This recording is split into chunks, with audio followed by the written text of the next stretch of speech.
Hello बच्चों, कैसे हो आप सब। आज हम स्टार्ट करेंगे क्लास 10th एसएसटी में चैप्टर नंबर 1 का पार्ट सेकंड। अगर अभी तक आपने पार्ट फर्स्ट विजिट नहीं किया हो तो यहाँ पर जो कार्ड दिख रहा है, जो आई बटन दिख रहा है, उस पर क्लिक करके आप पार्ट फर्स्ट विजिट कर सकते हैं।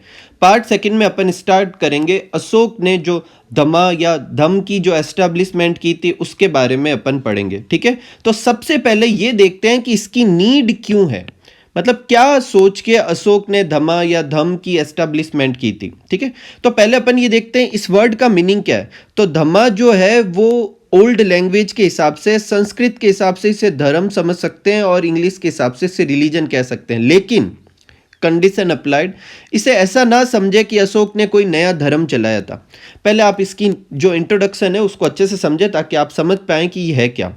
तो देखो, अशोक के समय और उससे पहले, देखो जब मौर्यन एम्पायर था उससे पहले जो अर्ली वैदिक रिलीजन था उसमें जो वैदिक सिविलाइजेशन था और वही रिलीजन लोग फॉलो करते थे। ठीक है, चंद्रगुप्त ने जो था वो जैन जो रिलीजन था वो एडॉप्ट किया था, और बिंदुसार ने आजीविका एडॉप्ट की थी। उसके अकॉर्डिंग वो गॉड वगैरह में बिलीव नहीं करते थे। और अशोक जो है उसने बुद्धिज्म एडॉप्ट कर लिया। तो अशोक को ऐसा हुआ कि लोगों के इन डिफरेंट आइडियोलॉजी के बीच में क्या हो सकता है, कॉन्फ्लिक्ट हो सकता है। किस किस रिलीजन के बीच में, वैदिक रिलीजन, बुद्धिज्म, जैनिज्म, आजीविका, इन सब के बीच में। और अगर ऐसा हुआ तो क्या हो सकता है, ये एक सोर्स का काम कर सकता है। किस चीज के लिए, सोशल एंड रिलीजियस टेंशन में। ठीक है, और अगर ऐसा हुआ तो फिर एम्पायर जो है वो स्टेबल नहीं रहेगा, वो खराब हो सकता है, लड़ाई झगड़े हो सकते हैं। तो जो theory of Dhamma was present by Ashoka to unite all the ideology, उसने जो ये धम्मा और जो सेट ऑफ पॉइंट दिए थे वो सारी आइडियोलॉजी को यूनाइट करने के लिए, ताकि वो एलिमिनेट कर सके किसको, द टेंशन एंड और एक स्ट्रॉन्ग एंड यूनाइटेड एम्पायर बना सके। अगर अपन को कहे कि अशोक के इस धम्मा की डेफिनेशन लिखनी है कि क्या होता है, तो अपन क्या लिखेंगे, तो क्या लिखेंगे, ideal given by Maurya ruler. मतलब जो अशोक था उसने जो आइडियल्स दिए थे, बोले तो आइडियोलॉजी दी थी, और किसके लिए दी थी, मॉरल डेवलपमेंट ऑफ मैनकाइंड और form a harmonious environment. Harmonious environment का मतलब ऐसा एनवायरनमेंट जिसमें जितने भी डिफरेंट तरीके हैं उन सब के बीच में क्या हो, एश्योरिटी रहे। मतलब वो सब आपस में अच्छे से मिलजुल के रहे, कोई मतलब लड़ाई झगड़े ना हो। ठीक है, और ऐसा करने से क्या होगा, जो सिक्योरिटी जो होगी वो बनी रहेगी और एम्पायर की क्या होगी, स्टेबिलिटी बनेगी। तो वापस रिपीट करते हैं, अशोक ने जो आइडियल्स दिए थे वो मैनकाइंड के मॉरल डेवलपमेंट के लिए थे, और इस मॉरल डेवलपमेंट से क्या होता है, हारमोनियस एनवायरनमेंट बनता है जिससे सिक्योरिटी इनहेंस होती है और एम्पायर की स्टेबिलिटी क्या होती है, बढ़ती है। अशोक के अकॉर्डिंग धमा क्या है, तो ये 6 पॉइंट का कलेक्शन धमा है। ठीक है, क्या क्या, अवॉइड ऑल इविल एक्शन, जितनी भी बुरी चीजें हैं उनसे दूर रहना चाहिए। वेलफेयर ऑफ वर्ल्ड, मतलब ऐसा करना चाहिए जिससे सब लोगों की भलाई हो। काइंडनेस रखनी चाहिए, दया और चैरिटी करनी चाहिए, बोले तो दान करना चाहिए। ट्रूथ, मतलब सत्य बोलना भी चाहिए, ट्रू बोलना भी चाहिए और उसको फॉलो भी करना चाहिए। और प्योरिटी ऑफ एक्शन, मतलब आपके किसी भी काम की जो इंटेंशन है वो एक अच्छी इंटेंशन होनी चाहिए। और ये जो डेफिनेशन जो अभी अपन ने ऊपर लिखी है ये कहाँ पर मिलती है, तो देखो अशोक ने रॉक इडिक्ट्स बनाए थे जो अभी अपन आगे करेंगे। तो उन रॉक इडिक्ट्स नंबर 2 और 7 में ये धम या धमा की क्या मिलती है, डेफिनेशन मिलती है। एक और चीज, अगर एग्जाम में आपको डेफिनेशन आए तो आप ये पूरा लिखें। देखो, ये ना सोचें कि किसी क्वेश्चन में ये छोटा क्वेश्चन है, एटलीस्ट उस क्वेश्चन का प्रॉपर आंसर देना सीखें और थोड़ी प्रैक्टिस करें ताकि आपकी स्पीड वगैरह बढ़े। ठीक है, तो इस चीज पर काम करें। तो पहले आप ये नोट कर लो, फिर अपन आगे बढ़ते हैं। नेक्स्ट जो टॉपिक है वो है essential condition to follow Ashok Dhamma. ठीक है, अशोक के जो धम या धम्मा थे उसको फॉलो करने की एसेंशियल कंडीशन क्या थी। बेसिकली ये चीज ये है कि इसमें आपको क्या क्या करना है। तो सबसे पहले सैनिटी नेचर होना चाहिए, मतलब एक साधु भाव होना चाहिए, मतलब लोगों के टूवर्ड्स में अच्छी चीजें होनी चाहिए। नेक्स्ट है performing work for public welfare, मतलब हर इंसान को कुछ ना कुछ ऐसा करना चाहिए जो उसके लिए तो अच्छा हो लेकिन आसपास के सभी समाज में जितने भी सोशल में सोसाइटी में जितने भी लोग हैं सबके लिए अच्छा होना चाहिए। अवॉइड ऑल इविल्स थिंग, जितनी भी बुरी चीज़ें हैं उनको क्या करना चाहिए, दूर करना चाहिए। गुड बिहेवियर रखना चाहिए, चैरिटी करनी चाहिए, नॉन वायलेंस, बोले तो वायलेंस नहीं करना है। कलिंगा वॉर के बाद अशोक जो था वो बिल्कुल नॉन वायलेंस को फॉलो करने लग गया था, तो उसने उसी को ही क्या क्या प्रमोट किया। काइंडनेस रखनी चाहिए, ओबेइंग पेरेंट और एल्डर्स, मतलब बड़ों और जो अपने माता पिता है उनकी बात को मानना भी चाहिए, उनको रेस्पेक्ट भी देना चाहिए, टीचर्स को रेस्पेक्ट देना चाहिए। Being a charitable to friends relative and Brahmans and the needy, मतलब जिसको भी ज़रूरत हो उसको आप कुछ ना कुछ देने के लिए हमेशा तैयार रहना चाहिए, चाहे वो आपके दोस्त हो, कोई रिलेटिव हो, ब्राह्मण्स हो, या जिनको भी ज़रूरत होती है उनको, ठीक है। नेक्स्ट है, according to third rock edicts a person should moderately accumulate and spend money, मतलब ये कुछ पॉइंट थर्ड रॉक एडिक्ट में भी मिलते हैं, जो भी आप इसके साथ ऐड कर सकते हैं उसके अकॉर्डिंग क्या है, एक पर्सन को मनी कम ही इकट्ठी करनी चाहिए, मतलब ऐसा नहीं है कि बहुत ज़्यादा इकट्ठा कर ले, और साथ में उसे खर्च भी मॉडरेटली करना चाहिए, ऐसा नहीं है कि ज़रूरत से ज़्यादा खर्च करना चाहिए। एक बबरू रॉक एडिक्ट्स के हिसाब से अशोक जो है उसने जो एक्सप्रेस किया था his believe in Buddha Triratna, Buddha के 3 रतन होते हैं, उसमें भी उसने क्या किया, अपना मतलब अपना बिलीफ जो है वो एक्सप्रेस किया था इस धम्मा में। बुद्धा के जो 3 रतन थे वो क्या थे, बुद्धा, धम्मा और संघ, बुद्ध, धम्म और संघ। अब इसमें बुद्ध क्या होता है, बुद्ध का मतलब हाईएस्ट स्पिरिचुअल पोटेंशियल, मतलब एक पर्सन का जो किसी भी चीज में बिलीव करने की जो टेंडेंसी है वो सबसे सुपीरियर होनी चाहिए। धम्म का मतलब है बुद्ध ने जो भी चीज सिखाई है उसमें बिलीव करना चाहिए। संघ का मतलब है ग्रुप ऑफ मंक जो बुद्धिज्म को फॉलो करते थे, और उनकी भी रेस्पेक्ट करनी चाहिए। तो इन 3 चीज़ों को क्या करना चाहिए, फॉलो करना चाहिए, और ये 3 रत्न थे किसके, बुद्ध की थ्योरी के, ठीक है। वैसे अपन देखें तो ये जो अशोक के जो धम्म थे वो बड़े लेवल पे देखा जाए तो कहीं ना कहीं बुद्धिज्म को फॉलो करते थे, हालांकि इसने साथ में ये भी ट्राई किया था कि सारी रिलीजन को रेस्पेक्ट दी जाए, ठीक है। खास अशोक जैसे अपन को भी कोई ऐसे नेता वगैरह मिलते जो रिलीजन को लेकर लोगों को नहीं बांटते तो अच्छा होता, ठीक है। लेकिन आजकल तो सब ऐसा ही होता है, और आप लोग ऐसे फॉलो भी करते हैं कुछ लोग, तो आपस में लड़ाई झगड़े में कुछ नहीं पड़ा है। देखो आगे देखते हैं। According to first rock edicts it was ordered that no animals should be killed for any यजन। यजन का मतलब यज्ञ समझ सकते हैं, सेक्रीफाइस रिचुअल समझ सकते हैं, मतलब आप कोई यज्ञ कर रहे हैं या आप किसी भी रिलीजन में बिलीव करते हैं या किसी भी कारण से एनिमल को सेक्रीफाइस नहीं करना है। ये आपको कहाँ देखने को मिलता है, फर्स्ट रॉक एडिक्ट्स पे लिखा हुआ है, ठीक है। According to minor rock edicts of Sanchi and Sarnath, Ashok ordered to exclude monk from society who try to create sechism। मतलब अगर कोई मंक भी ऐसा है जो लोगों में किसी धर्म को लेकर ऐसे मतलब ऐसे सेकिज्म को फैलाता, मतलब बंटवारा करवाता है या समाज में लोगों को अलग अलग ग्रुपिज्म करवाता है, तो उस मंक को भी सोसाइटी से क्या कर देना चाहिए, एक्सक्लूड कर देना चाहिए। बोले तो कि अशोक ये बिल्कुल भी नहीं चाहता था कि सोसाइटी में जितने भी लोग रहते हैं उसके अंडर में जो है उनके बीच में किसी भी रिलीजन को लेकर कोई भी टेंशन क्रिएट हो, ठीक है। नेक्स्ट आगे लेते हैं धम्म यात्रा। देखो धम्म यात्रा क्या है, यात्रा का मतलब आप सब समझते हो कि ट्रेवल करना, ठीक है, उसे कोई अपन यात्रा कहते हैं। तो पहले जो राजा थे वो विहार यात्रा करते थे, ठीक है। इसका क्या मतलब है कि वो टूर या कहीं पे जाते थे, किसके लिए, प्लेजर के लिए, एंटरटेनमेंट के लिए, हंटिंग के लिए, इन चीज के लिए वो कहीं पे भी जाते थे। लेकिन अशोक जो था वो फर्स्ट किंग या एम्पायर को संभालने वाला ऐसा जो अपन कह सकते हैं पर्सन था जिसने धम्म यात्रा स्टार्ट की थी। और धम्म यात्रा जो होती है वो बुद्धिस्ट पिलीग्राम की तरफ होती है, लोगों को चैरिटी देने के लिए होती है, धम्म को फैलाने के लिए होती है। तो ये ऐसा करने वाला फर्स्ट जो था वो पर्सन था, ठीक है। तो Ashok was first to do religious travel और धम्म यात्रा। According to 8th edicts royal pleasure tour विहारा यात्रा रिप्लेस्ड बाय धम्म यात्रा और रिलीजियस टूर। मतलब ये अपन को कहाँ से पता चला कि ऐसा उस जमाने में होता था, तो जो 8th एडिक्ट है उस पे लिखा हुआ है कि रॉयल प्लीजर के लिए जो टूर होते थे उसको रिप्लेस कर देना चाहिए रिलीजियस टूर से या फिर धम्म यात्रा से रिप्लेस कर देना चाहिए, ठीक है। नेक्स्ट है, दो धम्म यात्रा अशोक ने की थी, ये मैं पिछले वीडियो में भी बता चुका हूँ। एक बोध गया में गया था वो, और एक कपिल वस्तु, ठीक है। नेक्स्ट है अनुसंधान। अनुसंधान का क्या मतलब है कि जो स्टेट एम्प्लॉय होते थे, प्रदेशिका, रजुकस और युक्ताज, अब ये क्या होते हैं ये भी अपन आगे देखेंगे। उनको ट्रैवल के लिए भेजा जाता था, मतलब बाहर की तरफ भेजा जाता था, किसके लिए? रिलीजन को प्रोपोगेट करने के लिए, अशोक के धम्म जो थे उनको फैलाने के लिए।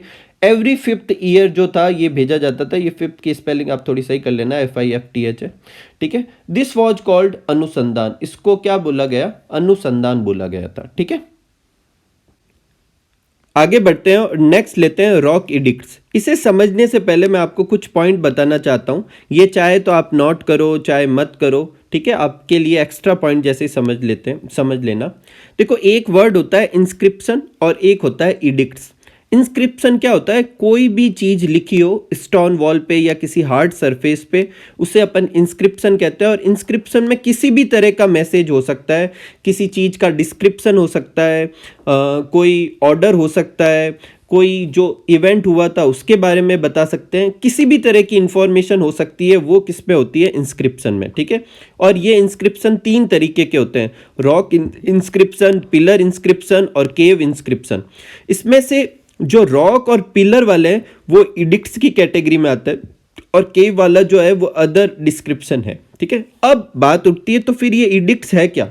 एडिक्ट्स उन इंस्क्रिप्शन को कहते हैं जो लॉ हो या फिर लीगल कोड हो, जो कंट्री या किसी पर्सन के अकॉर्डिंग क्या किए गए हैं? इशू किए गए हैं। ऑर्डर समझ सकते हैं, कमांड समझ सकते हैं, जो जनरली जो किंग जो होता था वो क्या करता था? देता था, ठीक है। तो एडिक्ट सिर्फ उन्हीं चीजों के इंस्क्रिप्शन को कहते हैं जिसमें किंग से दिए गए ऑर्डर, कमांड को क्या किया गया हो? इशू किया गया हो। एडिक्ट्स कितने तरीके के होते हैं? 2 तरीके के, रॉक एडिक्ट्स और पिलर एडिक्ट्स। नाम से आप समझ चुके होंगे रॉक एडिक्ट्स और पिलर एडिक्ट्स। रॉक एडिक्ट्स जो होते हैं वो भी 2 तरह के होते हैं, मेजर और माइनर। पिलर एडिक्ट्स भी 2 तरह के होते हैं, मेजर और माइनर, ठीक है। तो अब देखते हैं रॉक एडिक्ट्स के बारे में। तो Ashoka was the first Indian ruler who address his public through addicts. ऐसा करने वाला फर्स्ट इंडियन रूलर था। इसका मतलब बाहर पहले भी ऐसा होता था, तो उसने भी किसी को देखा होगा, तो he got inspiration to do so from ruler of Iran, Dara, या जिसे डेरियस फर्स्ट भी कह सकते हैं, ठीक है। एक छोटा क्वेश्चन भी बहुत इंपॉर्टेंट क्वेश्चन बनता है आपके, और आपको इस थ्योरी में लिखना भी है कि अशोक के जो स्क्रिप्ट्स थे वो ब्राह्मी और खरोष्टी जो स्क्रिप्ट्स में लिखे जाते थे, ठीक है। और जो ब्राह्मी जो थे उसमें ज़्यादातर स्क्रिप्ट्स इस लैंग्वेज में मिले थे, और जो मनसेरा और सबाजगढ़ी, यहाँ से जो अपन को एडिक्ट्स मिलते हैं वो खरोष्टी स्क्रिप्ट में दिए गए हैं, ठीक है। These edicts provide historic evidence of administration, religion, economy and their information about kingdom. देखो, ये edicts नहीं होते तो अपन को बहुत सारी इंफॉर्मेशन अशोक के टाइम की पता ही नहीं चलती। तो edicts में क्या होती है चीज़ें, तो ये रॉक या पिलर के फॉर्म में कहीं पे भी जो होती है गार्ड के लिखी हुई रहती है, तो वो अभी भी वैसे के वैसे ही फॉर्म में। तो उससे अपन को उस जमाने में क्या एडमिनिस्ट्रेशन चलता था, कैसा रिलीजन था, क्या इकोनॉमी थी, इन सब के बारे में क्या होता है? पता चलता है। और यही वजह, ये रॉक एडिक्ट्स हिस्टोरी के हिसाब से, हिस्टोरिकल एविडेंस के हिसाब से बहुत ही इंपॉर्टेंट है। आप इसे एक एविडेंस की तरह ले सकते हैं कि हाँ सच में ऐसा हुआ होगा। इन एडिक्ट्स पे जो लैंग्वेज थी, इसको सबसे पहली बार सक्सेसफुली डिकोड जो किया था वो किया था जेम्स प्रिंसेप, जो एक ब्रिटिश पर्सन था, ठीक है। तो उसने, ये फर्स्ट पर्सन था जिसने सक्सेसफुली इंटरप्रेट किया था अशोक के एडिक्ट्स को, ठीक है। तो ये आप नोट कर लो, फिर अपन आगे बढ़ते हैं। नेक्स्ट जो पॉइंट है अपने रॉक एडिक्ट्स के बारे में, कि 2 ऐसे पिलर एडिक्ट्स थे जिसे अपनी ओरिजिनल जगह से दिल्ली में क्या किया गया था? शिफ्ट किया था बाद में।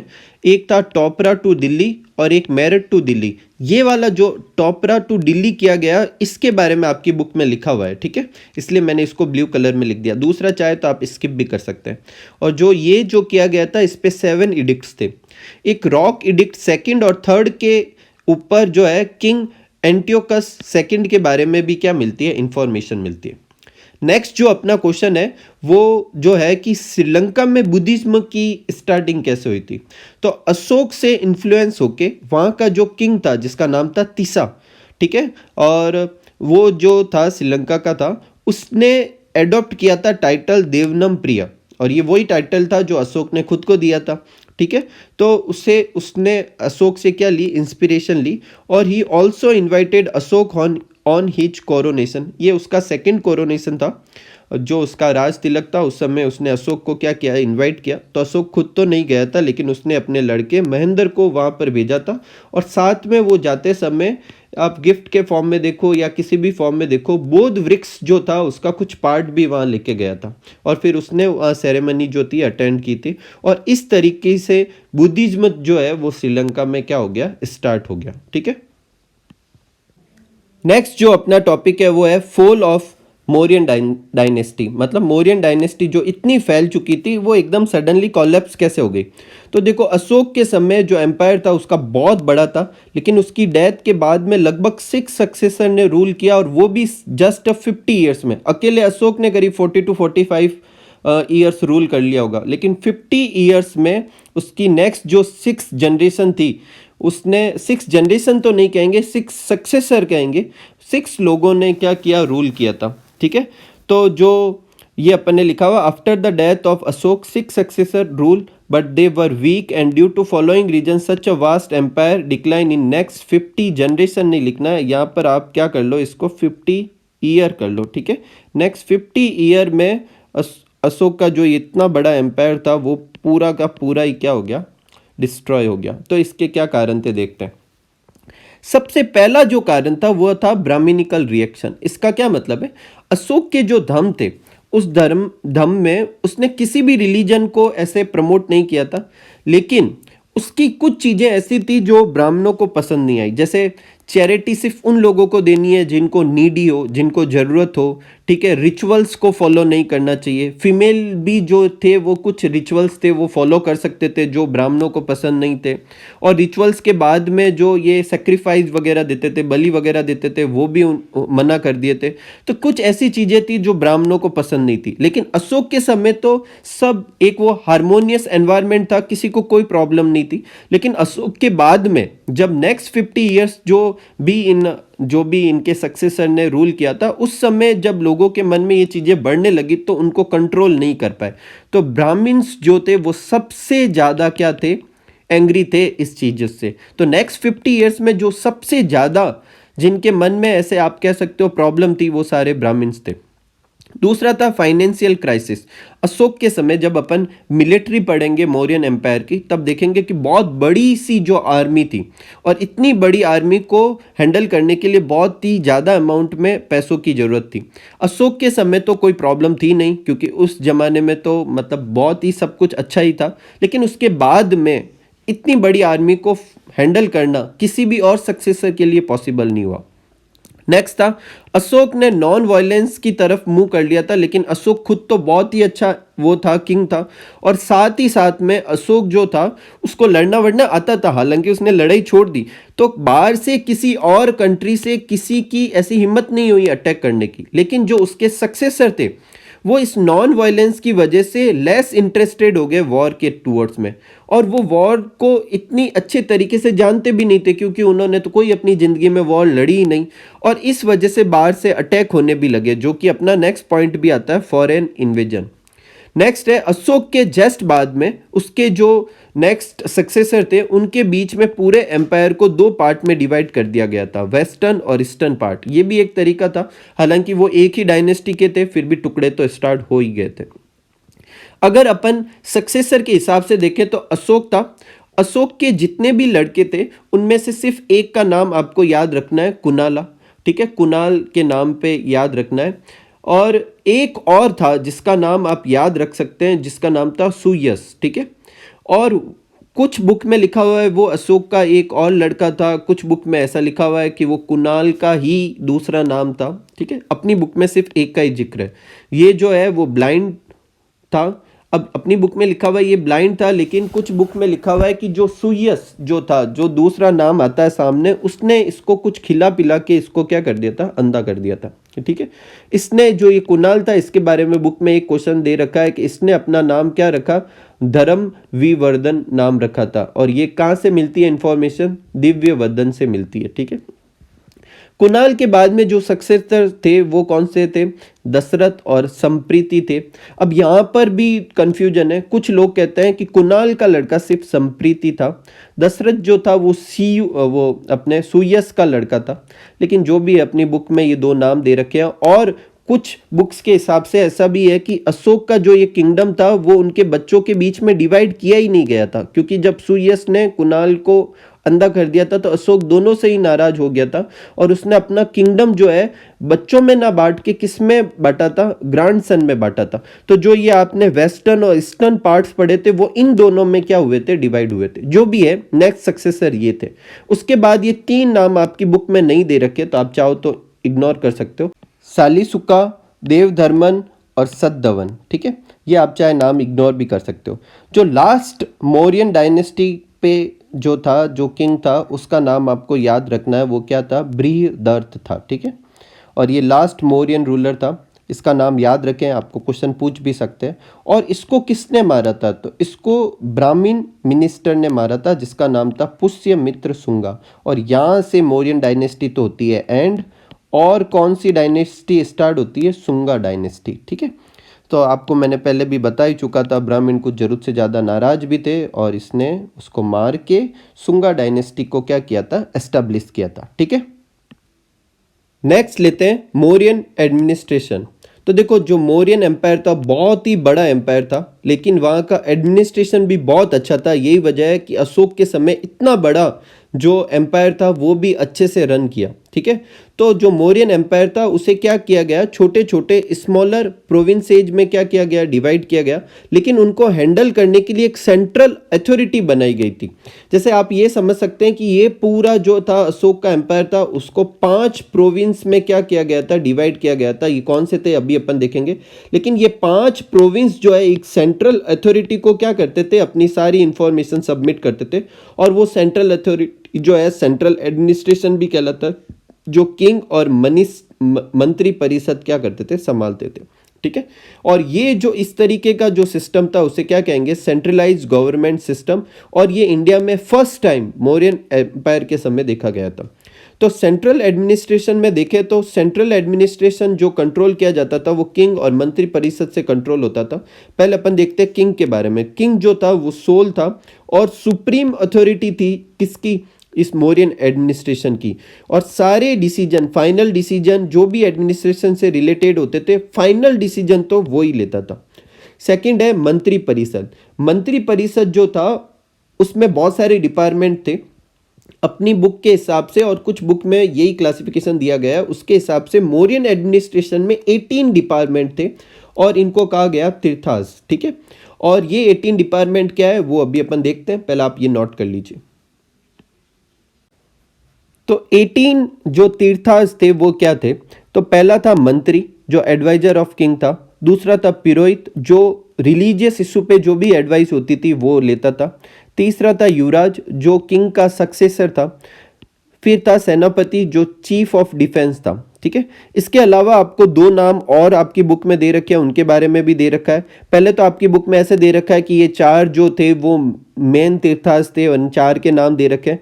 फिर आपकी बुक में बिना कुछ डिस्क्रिप्शन दिए 2 हेडिंग ये है, वो बेसिकली इन्हीं तीर्थास में से 2 तीर्थास है। और बाकी के आपकी बुक में दे नहीं रखे तो मैंने भी नहीं लिखे। इसके अलावा 12 और भी थे, तो 12 + 6 कितने हो गए? 18। जो पहला था वो क्या था? समाहर्ता। समाहर्ता जो थे वो रेवेन्यू कलेक्टर थे, रेवेन्यू कलेक्ट करने वाले मिनिस्टर समझ सकते हैं।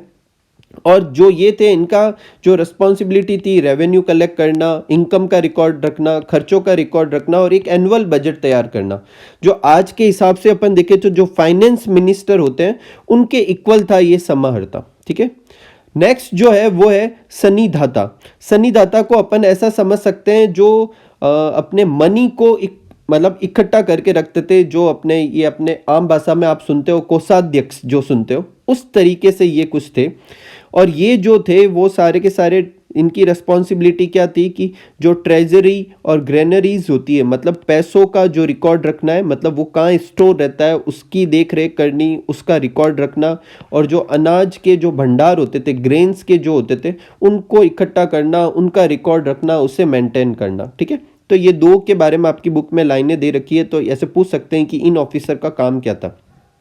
इसके अलावा 12 और भी थे, नाम मैंने नहीं लिखे हैं, एक्स्ट्रा लोड होगा आप लोगों पे, तो 18 ऐसे टोटल थे। ठीक है, इन सब 18 को ऊपर एक प्रेसिडेंट भी था जो इन सब 18 तीर्थास को क्या करता था, कंट्रोल करता था, जिसको क्या बोलेंगे, महामत्य। ठीक है, नेक्स्ट है इसके जस्ट नीचे, मतलब पहला तो कौन हो गया, किंग, किंग के नीचे ये आ गया मंत्री परिषद, और मंत्री परिषद के नीचे होते थे अध्यक्षा, और 26 अध्यक्ष होते थे।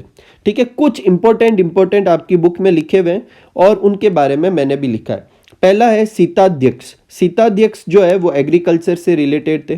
फिर है एक पन्याध्यक्ष जो ट्रेड से रिलेटेड थे। एक है सूत्राध्यक्ष जो टेक्सटाइल से रिलेटेड थे। एक देखो आपकी बुक में लिखा हुआ है लूणाध्यक्ष, और लिखा हुआ है कि सोल्टर हाउस को ये क्या करते थे, जो मतलब ये मतलब मारा जाता है ना जो जानवरों को, उसका जो होता है ना, जो जिसमें जहाँ पे मांस वगैरह मिलता है, सोल्टर हाउस को कंट्रोल करने वाले जो अध्यक्ष थे वो दे रखा है। लेकिन जब मैंने आपकी एक दो और बुक में देखा तो वहाँ दे रखा है लवणाध्यक्ष। लवणाध्यक्ष का मतलब होता है जो सॉल्ट रिलेटेड चीज़ों को हैंडल करते हैं।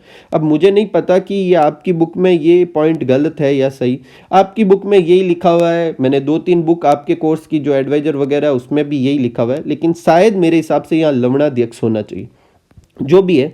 नेक्स्ट है विविधताध्यक्ष, जो है वो पास्चर लैंड जो होती है, बोले तो चारागृह जो चारागाह जो होते हैं जहाँ पे चारा वगैरह मिलता है, उसको हैंडल करते थे।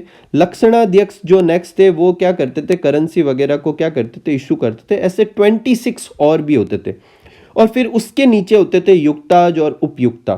ठीक है, जो लोअर लेवल क्या होते थे, एम्प्लॉय।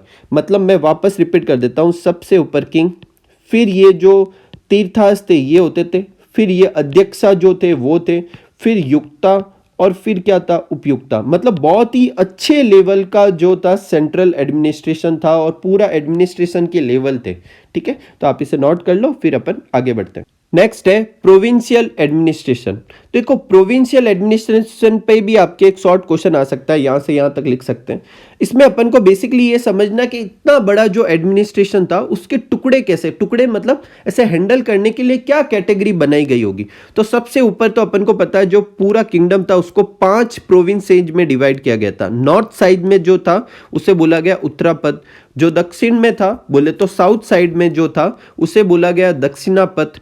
ठीक है, और जो ईस्टर्न साइड में था उसे कलिंगा जो था वो ईस्टर्न साइड में था, और वेस्टर्न साइड में जो था उसको नाम दिया गया क्या, अवंती राष्ट्र, और जो सेंटर में जो था वो था मध्य देश या सेंट्रल प्रोविंस कह सकते हैं। अब इन सब की जो कैपिटल भी हुईगी, यहाँ तक्षशिला थी सॉरी, और यहाँ था सुवर्ण नगरी, और तोसिली, उज्जैनी, पाटलिपुत्र, ये सब थे। तो ये आपको याद रखना, आपको पूछा भी जा सकता है 5 प्रोविंसेज कौन से थे, और प्रोविंस कौन हैंडल करता था, प्रिंस हैंडल करता था। ठीक है, जो मंत्री परिषद में अपन ने पढ़ा था ना, कुमार बोले, प्रिंस बोले, वो उनको क्या करते थे, हैंडल करते थे। एक देखो आपकी बुक में इसी जगह पर एक लिखा हुआ है कि प्रदेष्ट्री जो है वो क्या थे। तो प्रदेष्ट्री जो थे वो बेसिकली ऐसे ऑफिसर थे जो क्राइम और क्रिमिनल्स को कम करने के लिए, क्राइम को कम और सप्रेस करने के लिए यूज किए जाते थे, और जो सुपरविजन का काम था वो भी संभालते थे। ये समाहर्ता के अंडर में काम करते थे, और ये क्या मॉनिटर करते थे, स्थानिक गोपा और विलेज ऑफिसर के जो वर्क है उनको क्या करते थे, मतलब उनका सुपरविजन भी करते थे। अब ये सब क्या है वो अभी अपन आगे देखते हैं। तो देखो एम्पायर जो था उसको 5 प्रोविंस में डिवाइड किया गया था। एम्पायर को कौन हैंडल करता था, किंग, और प्रोविंस को कौन संभालता था, कुमार और आर्यपुत्र भी कह सकते हैं। फिर प्रोविंस जो थे और डिवाइड किए गए थे, विषय और अहर में डिवाइड किए गए थे। इसे डिस्ट्रिक्ट जैसा भी समझ सकते हैं अपन। ठीक है, प्रोविंस को अपन स्टेट जैसा समझ लो, ये अपनी हो गई कंट्री, ये स्टेट, और ये स्टेट के नीचे क्या हो गए, डिस्ट्रिक्ट। और इसको कौन संभालते थे, विषयपति, जिसमें 3 तरह के लोग आते थे। प्रदेशिका जो कि एडमिनिस्ट्रेशन संभालते थे, रजुकाज जो लैंड से रिलेटेड जो चीजें होती थी उनको संभालते थे, अपने पटवारी जैसे समझ लो इनको, और युक्ताज जो अकाउंट वगैरह संभालते थे। ठीक है, जो ये विषय थे इनको फिर डिवाइड किए गए थे स्थानीय में, और उनको स्थानिक संभालते थे। इसको फिर डिवाइड किए द्रोणामुख में, फिर संग्रहण में। संग्रहण जो होता था वो 10 विलेजेज का ग्रुप होता था जिसे गोपा संभालता था, और विलेज जो सबसे छोटी यूनिट थी जिसे विलेज ऑफिसर संभालते थे। विलेज ऑफिसर में ग्रामीणी होते थे, या ग्राम वृद्धा बोले तो गांव के जो बूढ़े लोग होते थे वो इन चीज़ों को क्या कर सकते थे, हैंडल कर सकते थे। आपकी बुक में ऐसा लिखा हुआ है कि सबसे छोटी जो एडमिनिस्ट्रेशन लेवल था वो गोपा था, लेकिन एक्चुअल में देखा जाए तो सबसे छोटा एडमिनिस्ट्रेशन लेवल क्या होता है, विलेज होता है। और सबसे बड़ा एडमिनिस्ट्रेशन लेवल जो था वो एम्पायर था, उसको कौन हैंडल करता था, किंग। और सबसे छोटे लेवल पे कौन हैंडल करता था, विलेज ऑफिसर वगैरह ये हैंडल करते थे। नेक्स्ट जो अपने हैं वो है सिटी एडमिनिस्ट्रेशन। तो देखो सिटी एडमिनिस्ट्रेशन जो है मेगस्थनीज के अकॉर्डिंग जो सिटी एडमिनिस्ट्रेशन था वो 30 मेंबर संभालते थे, और उन 30 मेंबर की 6 कमिटी थी। बोले तो 5-5 मेंबर की क्या थी, 6 कमिटी थी। टोटल कितने लोग हो जाएंगे, 5-5 की अगर मैं 6 कमिटी बनाऊंगा तो टोटल 30 लोग हो जाते हैं। तो अगर आपको पूछा जाए कि टोटल कितने मेंबर सिटी एडमिनिस्ट्रेशन संभालते थे तो वो 30% थे। टोटल कितनी कमिटी संभालती थी तो 6 कमिटी। हर कमिटी में कितने लोग होते थे तो 5 मेंबर होते थे। जो फर्स्ट कमिटी थी वो इंडस्ट्री से रिलेटेड थी, सेकंड जो थी वो फॉरेनर से रिलेटेड थी, थर्ड जो थी वो वाइटल स्टेटिक्स रखती थी, बोले तो बर्थ और डेथ का जो रिकॉर्ड थी वो रखती थी, फोर्थ कमिटी थी जो थी वो ट्रेड और कॉमर्स से रिलेटेड थी, फिफ्थ कमिटी जो थी वो मैन्युफैक्चरिंग, बोले तो गुड्स वगैरह जो बनते थे उनसे रिलेटेड थी, और सिक्स्थ कमिटी जो थी वो टैक्स से रिलेटेड थी, और उस समय 1/10 टैक्स जो था वो लिया जाता था। ठीक है, तो इस तरीके से जो सिटी एडमिनिस्ट्रेशन था वो चलता था। एकदम छोटा सा है, अपने आराम से याद भी हो सकता है। ठीक है,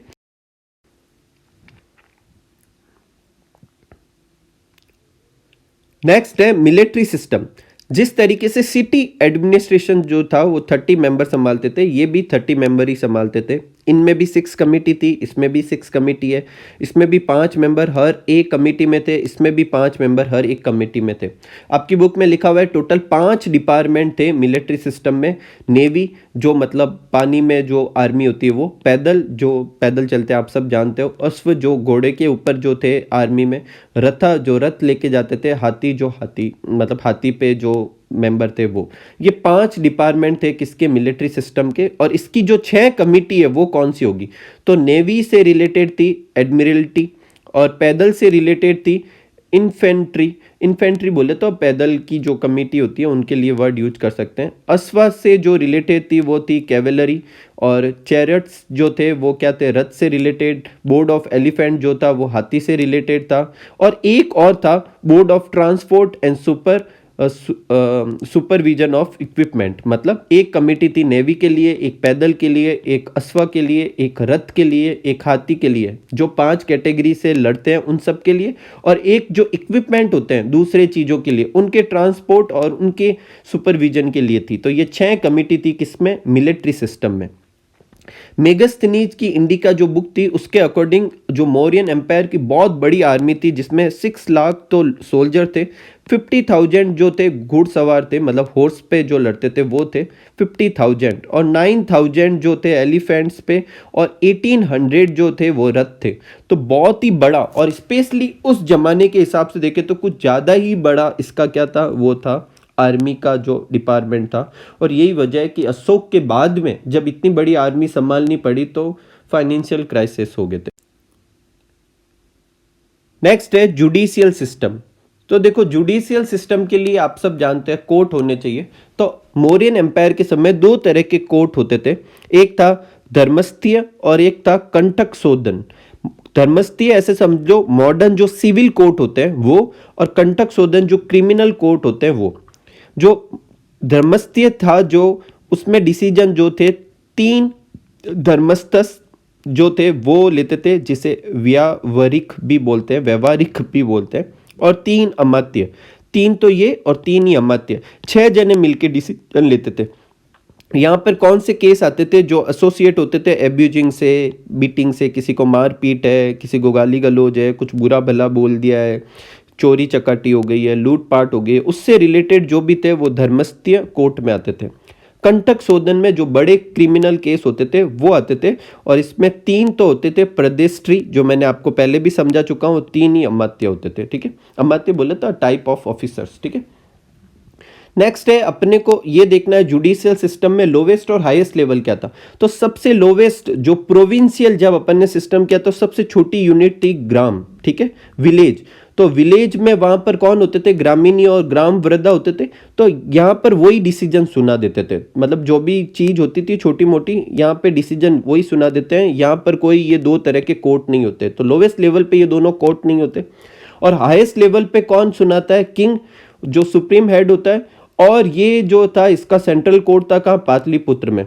और यहाँ पर भी ये दो तरह के कोर्ट नहीं होंगे, क्योंकि यहाँ तो राजा सुनाएगा इसमें, तो वो दोनों ही तरह के सुना सकता है। लोवेस्ट लेवल पे ये जो ग्राम के वर्दा और ग्रामीणी वगैरह होते थे वो अपना डिसीजन सुना देते थे। लेकिन इसके बीच में बाकी सारे लेवल पे दो तरह के कोर्ट होते थे, धर्मस्थीय और कंटक शोधन। ठीक है।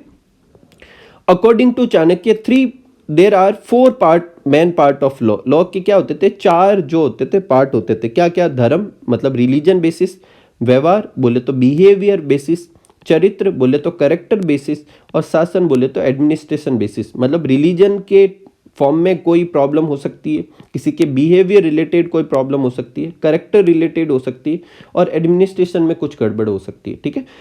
आज का लास्ट टॉपिक लेते हैं अपन, और ये लास्ट टॉपिक साथ ही साथ में अपने मौर्यन जो डायनेस्टी है उसका डिस्क्रिप्शन भी खत्म हो जाएगा।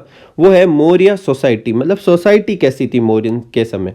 तो इस सोसाइटी के बारे में इंफॉर्मेशन कहाँ से मिलती है, तो 3 चीजें हैं सोर्स ऑफ इंफॉर्मेशन की। ये भी आपके क्वेश्चन हो सकता है। क्या क्या सोर्स थे, कौटिल्य या चाणक्य जो था उसकी बुक थी अर्थशास्त्र, या मेगस्थनीज की बुक थी इंडिका, और जो अशोक के रॉक एडिक्ट्स थे, इनसे ये अपन को उधर की सोसाइटी के बारे में पता चलता है। अब किसी ने देखी तो है नहीं कि उस समय क्या था। तो चाणक्य के अकॉर्डिंग उस समय वर्णाश्रम होते थे, बोले तो वर्ण सिस्टम होते थे, जिसका जैसा काम उसका वैसा कैटेगरी होती थी, ब्राह्मण, क्षत्रिय, वैश्य, शूद्र, ये आपने सुने भी होंगे। ठीक है। लेकिन मेगस्थनीज ने जो डिवाइड किया था वो वर्ग के बेसिस पे अलग कैटेगरी बनाई थी। एक थे दार्शनिक, फिलोसोफर कह सकते हैं, किसान, फार्मर, जो पशुपालक थे, एनिमल कीपर थे, शिकारी, हंटर जो थे वो। एक कैटेगरी थी क्राफ्ट्समैन और स्कल्पचर्स की, बोले तो कारीगर और शिल्प जो ऐसे मूर्ति वगैरह बनाते वो। सोल्जर्स बोले तो सैनिक, निरीक्षक बोले तो इंस्पेक्टर, और मिनिस्टर और एडमिनिस्ट्रेशन मतलब सभासद और जो बाकी के जो शासक वगैरह कैटेगरी थी वो। ठीक है। ये मौर्यन सोसाइटी के बारे में इंफॉर्मेशन है। तो चाणक्य के अकॉर्डिंग 4 थे और यहाँ पे 7 है, दोनों में नाम पूछ सकते हैं। और ये आपको एक पूछ सकते हैं कि जो सोर्स ऑफ इंफॉर्मेशन क्या था। एक क्लास जाते जाते आपकी बुक में इस टॉपिक के नीचे एक लाइन दे रखी है वुमन के बारे में, कि समाज की बात कर रहे हैं तो औरतों को लेकर क्या मतलब वहाँ पे स्टेटस था। तो औरतों की कंडीशन ऐसे लिखी हुई ज़्यादा अच्छी नहीं थी, लेकिन इतनी बुरी भी नहीं थी। मतलब इससे जो पहले के पीरियड थे उसके कंपेयर में अच्छी थी। उन्हें वापस शादी करना अलाउ था, और उन्हें नियोगा परफॉर्म करना भी अलग अलाउ था। अब देखो ये नियोगा क्या होता है, अगर आप लोग जानना चाहते हैं। वैसे ये थोड़ा मैच्योर सा कंसेप्ट है, लेकिन मैं बता देता हूँ। नियोगा बेसिकली ये होता था कि अगर किसी फीमेल को बच्चा नहीं हो रहा तो वो अपनी विल से किसी और पर्सन के साथ रिलेशन बनाकर क्या हो सकती थी, प्रेग्नेंट हो सकती थी। ऐसा उसे चूज करना अलाउ था। ठीक है। तो नियोगा अलाउ था उस समय।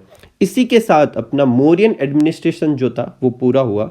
अगर आपको मेरा एफर्ट अच्छा लगा हो तो आप प्लीज़ इस वीडियो को लाइक कर सकते हैं, और मुझे इससे और कॉन्फिडेंस मिलेगा, और मैं और आपके लिए अच्छे से वीडियो क्या कर सकता हूँ, प्रिपेयर कर सकता हूँ। ठीक है। तो मिलते हैं अगले वीडियो में, जिसमें अपन इस चैप्टर का लास्ट पार्ट बनाएंगे। जो भी आपके चैप्टर में शायद गुप्त डायनेस्टी और एक वर्धन डायनेस्टी 2 और बचे, उनको अपन देखेंगे। और जाते जाते मैं इस चैप्टर के कुछ इसी वीडियो के कुछ क्वेश्चन आगे दे रहा हूँ, उन क्वेश्चन को आप प्रैक्टिस कर सकते हैं, जिससे आपका ये डाउट सारे और जो आपके कंसेप्ट हैं वो और अच्छे से क्लियर हो जाएंगे। तो मिलते हैं अगले वीडियो में, तब तक खूब खुश रहिए, खूब मस्त रहिए और खूब सारा एंजॉय कीजिए। Thank you for watching.